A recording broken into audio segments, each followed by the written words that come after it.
ପିଲାମାନେ ଏବେ ତ ପିଲା ଆସିନାହାନ୍ତି 10-15 ମିନିଟ୍ ପରେ କ୍ଲାସ୍ ଆରମ୍ଭ କରି ସବୁ ପିଲାମାନେ ମୋର ଆଉ ମାତ୍ର କେଇଦିନ ପରେ ଏଠୁ ପଳେଇବେ। ସବୁ ଯେଉଁ ସାଙ୍ଗ ସହିତ ଯେଉଁ ସମ୍ପର୍କଟା ସବୁ ରହିଲା, ଯେଉଁ ରାତିରେ ଆସି ଏତେ ଦିନ ଶୋଇଲ ସବୁ କଲ, ମାନେ ଏ କଥା ମୋରି ମନେ ରହିବ, ତମରି ମନେ ରହିବ। ପ୍ରତିବର୍ଷ ଭଳି ଏ ବର୍ଷ ପିଲାମାନେ ତମର ପରୀକ୍ଷା ସରିଯିବ, ତାରି ଭିତରୁ କୌଣସି ନା କୌଣସି ପିଲା ଗୋଟେ ସାର୍ଙ୍କର ବିରୁଦ୍ଧରେ ବାହାରିବେ। ପ୍ରତିବର୍ଷ ଗୋଟେ ଗୋଟେ ପିଲା ବାହାରୁଛନ୍ତି, ଏ ବର୍ଷ ବାହାରିବେ। ଇଏ ତ ହେଲା ପିଲାମାନଙ୍କ କଥା।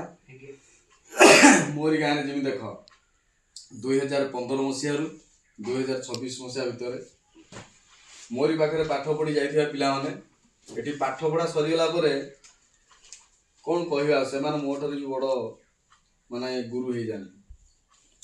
ତା ଭିତରୁ 2ଟି ପିଲା ଅଛନ୍ତି, ଜଣେ ଗୋଟେ ପୁଅ ପିଲାଟି ଜଣେ, ଆଉ ଜଣେ ଝିଅ ଜଣେ। ସେ ଯେତେବେଳେ ପିଲାମାନଙ୍କୁ ପାଠ ପଢ଼ାଉଥିଲେ ସେ କହି ଯାଇଥିଲେ ଯେ ଆମେ ଟିଉସନ୍ କରୁଛୁ, ଯେତେବେଳେ ଆମ ପାଠପଢ଼ା ଆମେ ସାରିଦେବୁ ଆମ ସାଙ୍ଗ ପାଖକୁ ଯିବ। ସେ ପିଲା 2 ଜଣ ଯାକ ମୋତେ କହିଥିଲେ କି ସାର୍ ଆମର ଅଭାବ ହେତୁ ଆମେ ଟିଉସନ୍ କରୁଛ। ମୋତେ ଲୋକମାନେ ବେକାରୀ କହନ୍ତି, କାହିଁକି ଜାଣିଛ ପିଲାମାନେ? ମୁଁ ଟିଉସନ୍ କରେ। ଯିଏ ଟିଉସନ୍ କରନ୍ତି ସିଏ ହେଉଛି ବେକାରୀ। ମୁଁ ସିନା ଅଭାବ ଅନାଟନ ପଡ଼ିକି ମୁଁ ଟିଉସନ୍ କରୁଥିଲି, ଯେଉଁ ଲୋକମାନଙ୍କର ଭାବ ଅଛି ସେମାନେ କାହିଁକି ଟିଉସନ୍ କରୁଛନ୍ତି? ତା କାରଣ କ'ଣ? ଟିଉସନ୍ଟାକୁ ବ୍ୟବସାୟ କରୁଛନ୍ତି। ମୁଁ 10th ପିଲାଙ୍କୁ 400 ଟଙ୍କା ନେଉଛି, କିନ୍ତୁ ଏଠି ବା ଲୋକ ଅଛନ୍ତି 2000 ଟଙ୍କା ନେଇକି ପିଲାଙ୍କୁ ପାଠ ପଢ଼େଇକିରି ନିଜେ ବଦନାମୀ ନ ହେବା ପାଇଁ 2 ମାସ ଥିଲା ଟିଉସନ୍ ପିଲାଙ୍କୁ ଛାଡ଼ି ଦେଇଛନ୍ତି। ସତ ନା ମିଛ ତାର ପିଲା ନିଜେ ଦେଖିଛ ନା ଦେଖିନା? ଦେଖିଛ। ଆଜି ଷ୍ଟୋରି ଆରମ୍ଭ କରୁଛି, ଏଠୁ ଗୋଟେ ବଢ଼ିଆ କଥା ଟିକେ କହିବି ଯେ ମୋ ସହିତ ଘଟିଥିବା ଗୋଟେ କଥା ଟିକେ କହୁଛି। ବହୁତ ଶିକ୍ଷଣୀୟ କଥା ଅଛି ଆ ଭିତରେ। ଆସ ପିଲା, 2015 ମସିହାରେ ଯେତେବେଳେ ମୁଁ ଏଠି ଆସିକି ଅଭାବ ଲାଗିଲା, ଆମ ଘରେ କେହି ପଇସା ପତ୍ର ମଧ୍ୟ ଦେଲେନି, ବହୁତ ଅଭାବ ଲାଗିଲା, ମୁଁ ଟିଉସନ୍ କରିବାକୁ ଆସିଲି। ଏ ଗାଁରେ ନିଜକୁ ଆତ୍ମଗର୍ବ ପ୍ରକାଶ କରୁଥିବା ଗୋଟେ ଲୋକ ଆସିଲା, ଏଠି ପହଞ୍ଚିଲା, ଚେୟାର ନେଲା, ବସିଲା, ମୋତେ କହିଲା ଏଇ ଠିଆ ହ, ମୁଁ ହେଉଛି ବଡ଼ ଗୁରୁ, ତୁ ବସିପାରିବୁନି।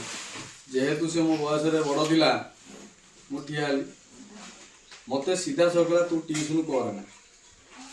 ବୋଲେ କାହିଁକି ଟିଉସନ୍ କରିବି ନା? ସାଙ୍ଗେ ସାଙ୍ଗେ କହିଲା ଏ ଗାଁର ଲୋକମାନେ ହେଲେ ମୂର୍ଖ ଲୋକ, ମୂର୍ଖ ଲୋକମାନଙ୍କର ଛୁଆ ମୂର୍ଖ ହିଁ ହେଇଥାଏ। ମାନେ ମୋତେ କେମିତି ଦ୍ୱନ୍ଦ୍ୱରେ ମୁଁ ପଡ଼ିବି। ଆରେ ଗାଁର ଲୋକମାନେ ମୂର୍ଖ କେମିତି ହେଲେ? ଯଦି ଗାଁର ଲୋକ ମୂର୍ଖ ହେଲେ ତାହେଲେ ଏ ଗାଁ ତ ମୁଁ ବି ଜଣେ, ଯେଉଁ ଲୋକଟା କହୁଛି ସିଏ ବି ଜଣେ।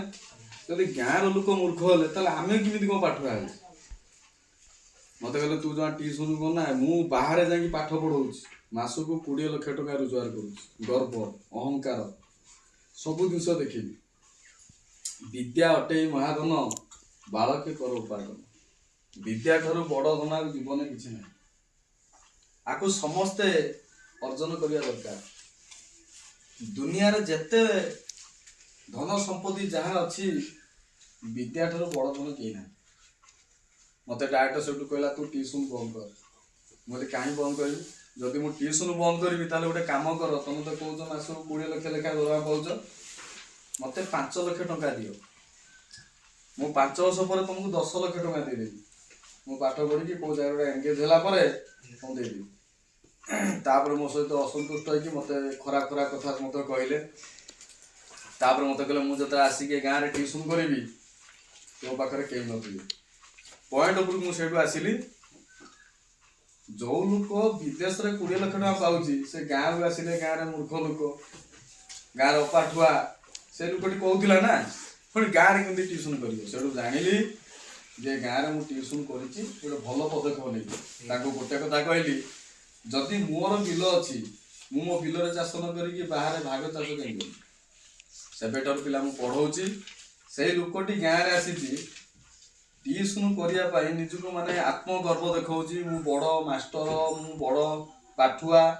ପ୍ରତ୍ୟେକ ଘର ଘର ଖଣ୍ଡାମରା, ବ୍ରାହ୍ମଣ ସାହି, ଲାଉକୁଣା, ଏଣ୍ଡୁଆପୁର ସବୁଆଡ଼େ ଯାଇକିରି ପ୍ରଚାର ପ୍ରସାର ମୋ ନାଁରେ କରୁଛି। ତମେ ସମସ୍ତେ ଜାଣିଛ, ମୁଁ ତା ନାଁ ଧରୁନି, ଇନଡାଇରେକ୍ଟଲି ମୁଁ ତା କହୁଛି। ତା 10th ସାର୍ଟିଫିକେଟ୍ ଟିକେ ଚେକ୍ କର, ତା +2 ସାର୍ଟିଫିକେଟ୍ ଟିକେ ଚେକ୍ କର, ଗ୍ରାଜୁଏସନ୍ କରିଛି ନାହିଁ ଡାଉଟ୍, ବିଇଡ଼ି କରିଛି ନା ନାହିଁ ଡାଉଟ୍, ଓଟିଟି ଅଛି ନା ନାଇଁ ଡାଉଟ୍, ଓଏସଏସଟି ଅଛି ନା ନାଇଁ ଡାଉଟ୍। ଜୀବନରେ ଆମେ ସବୁ ଠକି ଯାଉଛୁ କଣ ଜାଣିଛ ପିଲାମାନେ? ଗାର୍ଡିଆନ ମାନେ କାହିଁକି ଠକି ଯାଆନ୍ତି? ଗାର୍ଡିଆନ ମାନେ ଠକିବାର କାରଣ ହଉଛି ଆମେ ଯାହା ପାଖରେ ପାଠ ପଢଉଛନ୍ତି ତା ବିଷୟରେ କିଛି ଜାଣୁନାହାନ୍ତି।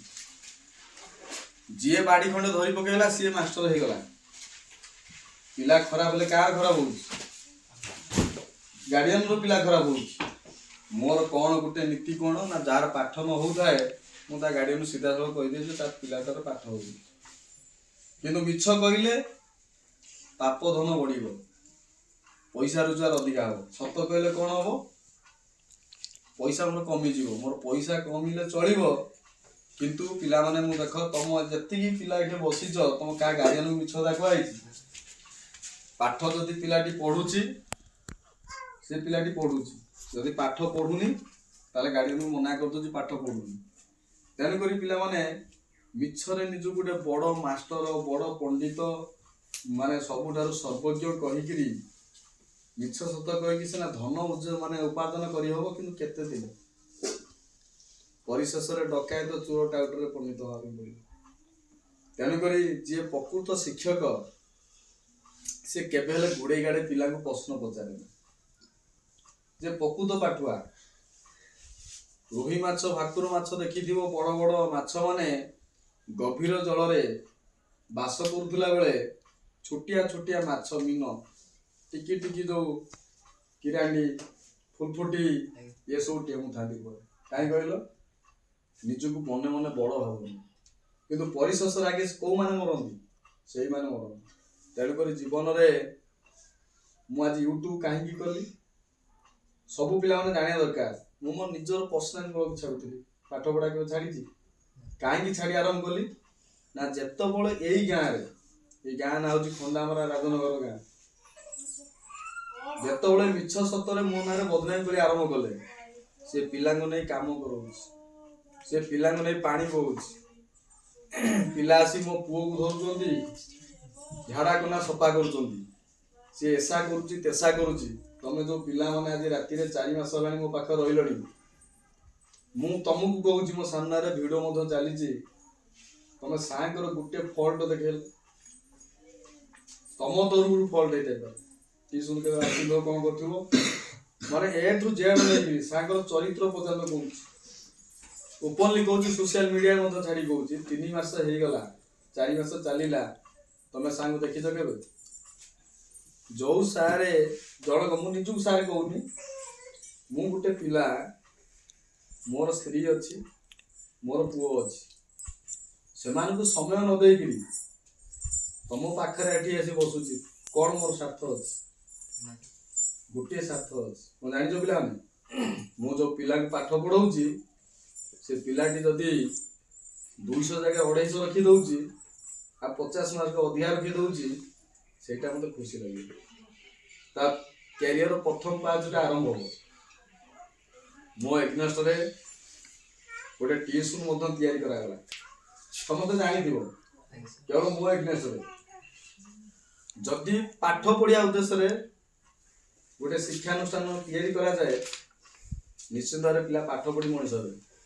ଯୋଉ ଟିଉସନଟା ତିଆରି କରାଯାଇଛି ମୋ ଏଗ୍ନେଷ୍ଟରେ, ତାଙ୍କ ଗାର୍ଡିଆନ ମାନେ ଥରେ ଚେକ୍ କରନ୍ତୁ ତା ପିଲାଙ୍କୁ, ପାଠ ପଢାର ପ୍ରଥମ 2ଟା ବିଷୟରୁ ଇଂଲିଶ ହଉ, ଗଣିତ ହଉ, ଟିକେ ପଚାରି ଦେଖନ୍ତୁ ପିଲାର ଷ୍ଟାଣ୍ଡାର୍ଡ ଅଛି ତ? ପିଲା ଏଠି ଆସି ପହଞ୍ଚନ୍ତି 9ମ 10ମରେ, ଆରେ 12 ମାସ କହିପାରନ୍ତି ନାହିଁ, ମିଶାଣ କହିପାରନ୍ତି ନାହିଁ, କରିପାରନ୍ତି ନାହିଁ, ଫେଡାଣ, ଗୁଣନ, ହରଣ, ଲସ ଆଉ ଭଗ୍ନାଂଶ ତ ବହୁତ ଦୂରରେ ଅଛି। ତା ପାଇଁ ଦାୟୀ କିଏ ହୁଏ ଜାଣିଛ? 10ମରେ ଆଣି ପିଲାଙ୍କୁ ଛାଡିବେ, ପିଲା ଯଦି ମିଶାଣ କରିପାରନ୍ତି, କିଏ ଦାୟୀ ନା ମୁଁ ଦାୟୀ। ପ୍ରକୃତରେ ଆମେ ସବୁ ସହିଛୁ, ତଥାପି ଫେର କାଲିକୁ ପିଲାକୁ ଛାଡି ଦେଇଛୁ। ଗୋଟେ ପିଲାଟାର ଜମା ନଲେଜ ନାହିଁ, ତାକୁ ଛାଡିଛୁ କି? ଚେଷ୍ଟା କରିଛି ପଢିବା ପାଇଁ, କିନ୍ତୁ ମୁଁ ଆଜି ଚୁପଚାପ କାହିଁକି ପିଲା ରହିଛି? ଜଣେ ମଦୁଆ, ଜଣେ ଗଞ୍ଜେଡିଆ, ଖରାପ ପ୍ରକୃତିର, ମୁଁ ନିଜେ ହଉଛି ଆଖିରେ ଦେଖିଥିବା ବ୍ୟକ୍ତି। ମୁଁ ନିଜେ ଦିନେ 2015 ମସିହାରେ ମୋ ପିଲାମାନେ ମତେ ସହଯୋଗ କରିଥିଲେ, ଟିଉସନ ଘରେ ଫିଷ୍ଟ କରିଥାଏ, ସେ ଆସିକିରି ଗୋଟେ ଝିଅ ସହିତ ଯୋଉ ବ୍ୟବହାର କଲା, ମୁଁ ସେଇଠୁ ଜାଣିଥିଲି ସେ ଗୋଟେ ଶିକ୍ଷକ ନା ସେଟା ଗୋଟେ କଣ ଗୋଟେ, ମୁଁ ତା ଚରିତ୍ର ସେଇଠୁ ଜାଣିଯାଇଥିଲି। ତାପରେ ସେ ନିଜକୁ କଣ ନିଜେ ଭାବୁଛି, ସେ ଭାବୁଛି ବୋଧେ ଲୋକ କେହି ଜାଣିପାରୁନାହାନ୍ତି। ମୋ ଜୀବନରେ ମୁଁ ସବୁ କରିଛି, ଚୋରି ଡକାୟତି କରିନି। ଯଦି ଚୋରି ଡକାୟତି ଆଉ କଣ ଯଦି କଣ କରିଥାନ୍ତି ନା, ନିରବିଚ୍ଛନ୍ନ ଭାବରେ 11 ବର୍ଷ ହେଲା ଏଠି ଟ୍ୟୁସନ କରିନଥାନ୍ତି। ବୁଝିହଉଛି? ମୋ ନାଁରେ କିଛି ଅବଜେକ୍ସନ ଆସେ, ଭିତ୍ତିହୀନ କ୍ରିଏଟ କରାଯାଏ, ମନରୁ ଗୋଟେ ତିଆରି କରାଯାଏ, କିନ୍ତୁ ତାର କିଛି ପ୍ରମାଣ ନଥାଏ। ଥାଏ ତାର ପ୍ରମାଣ ଥାଏ, କିଛି ପ୍ରମାଣ ନଥାଏ। ତା ଅର୍ଥ ହଉଛି ମତେ ବଦନାମ କରିବା ପାଇଁ ସବୁ ଚେଷ୍ଟା କରେ। ତାହେଲେ ମୁଁ ଗୋଟେ କଥା କହୁଛି, ମୋ ପାଖରେ ପଢୁଥିବା ପିଲା +2 ରେ ଏଠି ଯେ 3rd ଡିଭିଜନ ପାଉଛି, +2 ରେ ସେ କେତେ ରଖୁଛି? 500 ଉପରେ ମାର୍କ ରଖୁଛି। କେମିତି ରଖି ଦଉଛି? ମୂଳଦୁଆ ଷ୍ଟ୍ରଙ୍ଗ ଅଛି ବୋଲି ରଖୁଛି। ଆଉ ଯୋଉ ପିଲା 1st ଡିଭିଜନ ପାଉଛି ସେ ଆହୁରି ମଧ୍ୟ ଭଲ କରୁଛି। କିନ୍ତୁ ଅଦର ଯୋଉ ଜାଗାରେ ପିଲା ପଢୁଛନ୍ତି ସେଇ ପିଲାମାନେ କାହିଁକି ରେଜଲ୍ଟ କରିପାରୁନାହାନ୍ତି? ମୋ ଲାଇଫରେ ମୁଁ ଚ୍ୟାଲେଞ୍ଜ ମାରି ଗୋଟେ ଆମ ଗାଁରେ ଗୋଟେ ଲୋକ କହିଲା +2 ରେ ରାଜନଗର ଗଲେ ଭଲ ପାଠ ପଢା ହବ। ଗେଣ୍ଡୁଳାପୁରରେ 3ଟା ପିଲା, ମୋ ଗାଁର 3ଟା ପିଲା, 6 ଜଣ ପିଲାଙ୍କୁ ଟ୍ୟୁସନ ଆରମ୍ଭ କଲି। ଗୋଟେ ଲୋକ ଆମ ଗାଁରେ ଖେସେଇ କହିଲା, ସେ କି ପାଠ ଜାଣିଛି, କଣ ପଢେଇବ? ବାସ୍ କଣ ହେଲା ରେଜଲ୍ଟ ଜାଣିଛ ପିଲାମାନେ? 4ଟା ପିଲା ଫାର୍ଷ୍ଟ କ୍ଲାସ ପାଇଲେ। ତା ବର୍ଷ ପୁଣି ସେମ୍ ସିଚୁଏସନ, 2ଟି ପିଲା ପୁଣି ଆସି ପଢିଲେ, +2 ପିଲା, 10ମ କଥା କହୁନି, ପୁଣି 2 ଜଣ ପିଲା ଫାର୍ଷ୍ଟ କ୍ଲାସ ପାଇଲେ। ତମେ ନିଜେ ଜାଣିଛ ନା ଜାଣିନ? ଯଦି 8ଟି ପିଲାରୁ ଆମେ 6ଟି ପିଲା ଫାର୍ଷ୍ଟ ଡିଭିଜନ ଦେଇ ଦଉଛୁ, ତାହେଲେ ଏଟା ଗୋଟେ ସାଙ୍ଗର ଗୋଟେ ପରିଶ୍ରମ ନୁହଁ? ଆଉ ମୁଁ କଣ ଡିବିଡିବି ହେଇକି ବାଡେଇ ବୁଲି କହିଲି ମୁଁ ଜ୍ଞାନୀ, ମୁଁ ସବୁ କିଛି? ତମେ ଜାଣିଥିବ ମୋରି ପାଖରେ 10 ପିଲା ପଢୁଛ, ମୁଁ ଚାହିଁଲେ କଣ +2 ରେ ତମକୁ ଏଇ ତମ ଗାର୍ଡିଆନ ମାନଙ୍କୁ ପ୍ରଭାବିତ କରି ଏଠି ରଖିଦେବିନି? ସମସ୍ତଙ୍କୁ ଫ୍ରି ଛଡାଯାଉ, ଯାହାର ଯୋଉଠି ଇଚ୍ଛା ହଉଛି ସେ ପଢୁ। ଆଜି ପର୍ଯ୍ୟନ୍ତ ମୁଁ କାହାକୁ ବି ବାଧ୍ୟ କରିଛି? ଯୋଉ ପିଲାଟି ଏଠି ଆସନ୍ତି ଗୋଟେ ପଳେଇ ଯାଆନ୍ତି, ତା ଘରେ ଯାଇ ପହଞ୍ଚି ନା ଫୋନ କରିଛି, ତାର ଇଚ୍ଛା ନହେଲା ସେ ପଳେଇଲା। କିନ୍ତୁ ଏ ଯୋଉ ଆତ୍ମଗର୍ଭୀ ଶିକ୍ଷକ ଜଣକ ବାହାରିଛି, ସେ ନିଜକୁ ଶିକ୍ଷକ କହୁଛି ନା ତାକୁ ଆଉ କିଏ ଶିକ୍ଷକ କହୁଛନ୍ତି? ଆଉ ଯୋଉ ଗାଁରେ ଜାଣିନାହାନ୍ତି, ତମ ଗାଁକୁ ବିପଦକୁ ଯାଇ ଟାଣି ନଉଛ। ଆଉ ପରିଣାମ ସ୍ୱରୂପ ତମେ ନିଶ୍ଚିତ ଭାବରେ ଦେଖିବ ତମ ଭବିଷ୍ୟତ କଣ। ଆଉ ଯୋଉମାନେ ମତେ ଭରସା କରିକିରି ତମ ଗାର୍ଡିଆନ ଛାଡ଼ିଛନ୍ତି, ମୁଁ କ୍ଲାସ ଆରମ୍ଭ କରିବା ହେଲାଣି, କହୁଛି ଖାଲି ଏତିକି କଥା, ଯୋଉ ପିଲାମାନେ ପାଠ ପଢୁଛ ନା ମନ ଦେଇକିରି, ଗ୍ୟାରେଣ୍ଟି ରେଜଲ୍ଟ ହବ।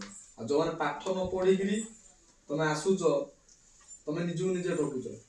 ହଁ ହେଇପାରେ ରେଜଲ୍ଟ ବାହାରିଲା ପରେ ତମ ଘର ଗାର୍ଡିଆନ ମତେ ଦିନକ 2 ଦିନ କହିବେ, ଆମକୁ ସିନା କହିବେ, କିନ୍ତୁ ପିଲାର ଜୀବନଟା ଭବିଷ୍ୟତ ମତେ ଗାଳି ଗୁଲଜ କରି କରିଦେଇ ପାରିବେ?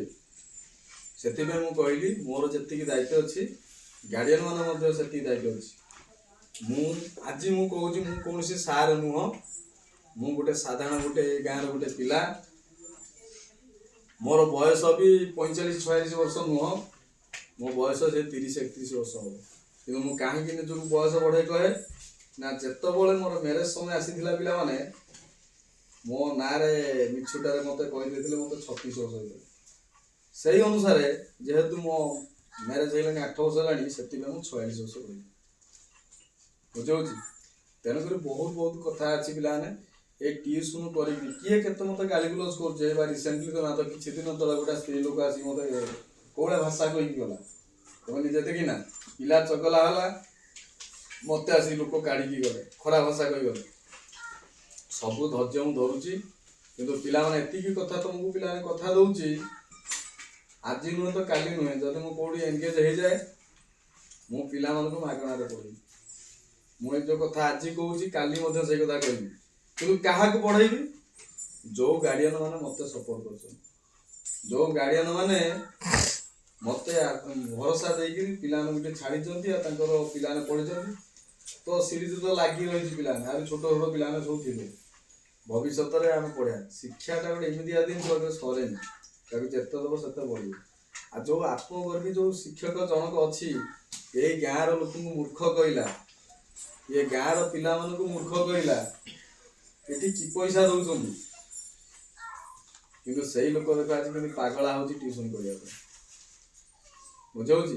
ମୁଁ ଟିକେ ଅନୁରୋଧ କରିବି ସେଇ ଲୋକମାନଙ୍କ ସହିତ ମୋ ନାଁରେ ତ ବୁଲି ବୁଲି ଗପୁଛି, ମୁଁ କିଛି ପାଠ ଜାଣିନି, କିଛି ମୁଁ ମାନୁଛି ମୁଁ କିଛି ଜାଣିନି, କିଛି ପଢୁନି। ତାହେଲେ ଏଇ 10 ବର୍ଷ ଭିତରେ 90ଟି ଫାର୍ଷ୍ଟ କ୍ଲାସ କେମିତି ଆସିଲା? ପୁରୁଣା ବର୍ଷ ଛାଡ଼ିଦିଏ। ବ୍ଲକ ଟପର 3 ଥର କେମିତି କଣ ହେଲେ?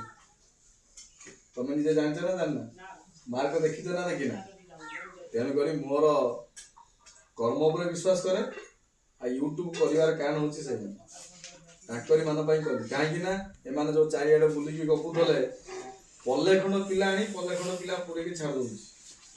ପିଲା ପଲେ ପିଲା ଅଛନ୍ତି, 10ମରେ 23 ଜଣ ପିଲା, 8ମରେ ସେଟା 10-12ଟା ପିଲା, 9ମ ସେଟା 12-13ଟି ପିଲା, ମିଶିକି ସେଇ 50 ଭିତରେ ପିଲା ନା ବେଶୀ ହେବେ ତାରି ଭିତରେ ପିଲା। ଆଉ ଆଶା କରେ କି ଯଦିବା କିଛି କଥା କହିବାରେ କିଛି ସତଟା ଅଧିକା କହିଦେଲି, ଅପ୍ରିୟ ହେଲେ ମଧ୍ୟ ଏଟା ବହୁତ ସତ, କେହି ମାଇଣ୍ଡ ମନକୁ ନେବେନି, ପୁରା ପିଓର କଥା, ମୁଁ ଡରେନି କିଛି। ସେଇ ଲୋକଟି ଦିନେ ମୋରି ଘରକୁ ମଦ ସିଗାରେଟ ପିଇକି ଆସି ମୋ ଘରେ ପହଞ୍ଚିଲା। ନିଜ କିଛି ଲୋକମାନେ ଭାବୁଛନ୍ତି ଭାରି ଭଦ୍ର ଲୋକଟା, ଯେ ଭଦ୍ର ଲୋକ କେବେ ରାତି ଅଧରେ କାହା ଘରେ ଗଳେ, କାହା ଦୁଆର ବନ୍ଧରେ ବସି ସିଗାରେଟ ଟାଣେ? ଆଉ ଏଇଥର ତ ଛାଡ଼ି ଦେଇଛି, ଆଉ ଥରେ ଖାଲି ସେ କାମ ଘଣ୍ଟେ କରୁ। ଛୋଟ ଛୋଟ ପିଲାଙ୍କୁ ନେଇ ମଦ ଦଉଛି, ସିଗାରେଟ ଦଉଛି, ଏଇସବୁ କାମ କରି ପିଲାଙ୍କ ଭବିଷ୍ୟତ ଖରାପ କରୁଛି। ଖଣ୍ଡାମରା ଗାଁରେ କଣ ଲୋକ ଜାଣିନାହାନ୍ତି? ଜାଣିନାହାନ୍ତି? ଆଗେ ମାଷ୍ଟର ହବା ପାଇଁ ହେଲେ ନିଜର ଚରିତ୍ରକୁ ଚେଞ୍ଜ କରିବାକୁ ପଡ଼ିବ, ନିଜର ସ୍ୱଭାବ ବଦଳାଇବା ପାଇଁ ପଡ଼ିବ, ତା ସହିତ ପିଲାଙ୍କୁ କେତେ ସମୟ ଦେବାକୁ ପଡ଼ିବ। ମୁଁ ତମକୁ ଏଠି କେତେ ସମୟ ଦଉଛି? ପଚାରୁଥିଲେ ସକାଳ 6ରୁ ସକାଳ 9, ପୁଣି 10:30ରୁ 2:30, ପୁଣି 6:30ରୁ ରାତି 9ଟା, ପୁଣି 10ରୁ ରାତି 12ଟା, ପୁଣି 4:30ରୁ ପୁଣି 6ଟା।